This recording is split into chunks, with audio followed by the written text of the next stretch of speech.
I think, in a sense, I am a person of character. I'm very hardworking. I established a good work ethic when I was young, instilled in me by my parents.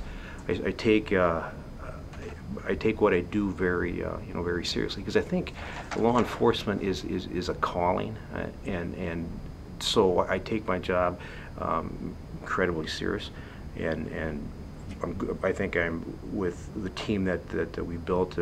We're good at running the Eastern District. So a person of character and hard work ethic.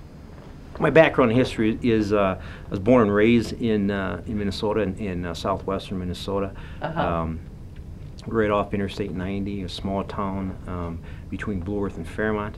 I'm the youngest of 12. I have 6 older sisters and 5 older brothers. My parents were migrant farm workers, and born and raised in Texas, and migrated wherever there was field work. California, they worked Montana potato fields, South Dakota in the sugar beet fields, and in southwestern or south central Minnesota, agricultural. So that's and they ended up here in Minnesota back in the late 50s, early 60s. When my dad got a full-time job at a meatpacking plant. Actually, it was poultry, I guess, at the time. And so I was born in a small farming community in Minnesota, southwest Minnesota, south central, I guess would be a more accurate description.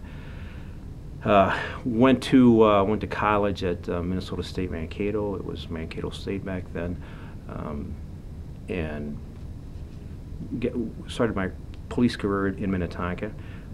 Worked there for 3 years. I always wanted to come do the St. Paul Police Department. They weren't testing at the time, so I tested in I guess it was '87, and got hired and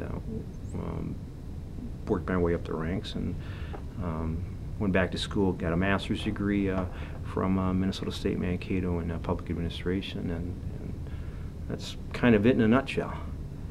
I would say that probably personally would be my mom, because raising 12 kids, she got to the about the 5th grade, but she learned to read and write both English and Spanish, and she instilled this incredible work ethic about progressing.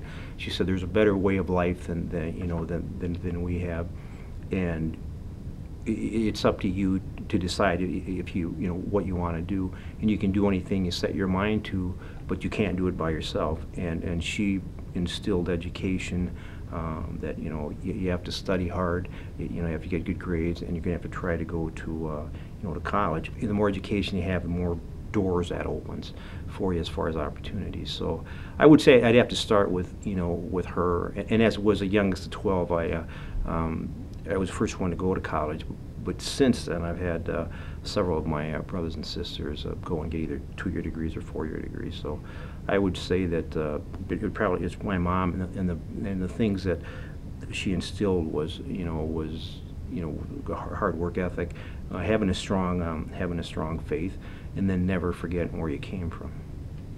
When I was a lieutenant in the traffic unit, we were having about 15 fatal car crashes a year in St. Paul. When I first got there, I'd get questions from the family about, did this, what happened, how did this crash happen? Maybe in some cases it was sad because maybe contributed to their own crash with driving impaired, alcohol related. So I sat down with one of our folks from the department, Margaret McAbee, the Victims Intervention Project, who was doing work with families of victims of homicides, and with one of our crash reconstructionists. And I said, here's what I'd like to do. Anytime we have a fatal crash, when we understand the dynamics of the crash, I want the 3 of us to sit down with the family and explain to them exactly what happened, so to bring some closure to that. And it was extremely emotionally demanding to do that.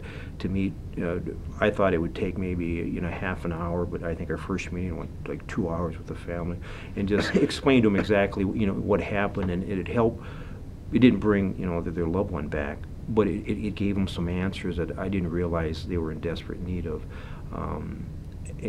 After every time we met with families, I got note, a phone call, an email from family members saying, thank you for doing this. It helped us understand and bring closure to having lost a loved ones. I was extremely satisfied the fact that I could help somebody through a tragedy. That's really neat. And they're still doing it now, and I think that I think it's a great thing for the family. So fast forward a few years, I'm the incident commander, and what that means, whenever there's a critical incident in the city, the person in charge is called the incident commander, and that's the highest ranking person in the district at that time. And this one happened to be, I was a senior commander of the district, and taking charge of that scene. I remember showing up at the at the scene, and I met with Chief Harrington, and he said, Jerry's not, he's not going to make it. I got to go talk to the family. He said, you're in charge here. Whatever you need, you get, but this is your responsibility. So coordinating that scene with, again, getting a flashback to, to that August morning of, 1994 was, those are probably the two incidents that were the most demanding, physically and and emotionally, and trying to keep everybody safe, trying to make sure that everybody's communicating and that we don't have another officer injured. The 10th car crash that you've been at, or this might be that the 100th time you wrote a report of somebody's house getting burglarized, or somebody's garage or the car getting broken into. But maybe it's the first time for this person to be a victim, so that compassion is we can't lose track of that. So treat the contacts we have with our citizens like you would want someone to treat you, or your wife, your mom, or your dad. And I think that organizationally, that's one of our philosophies.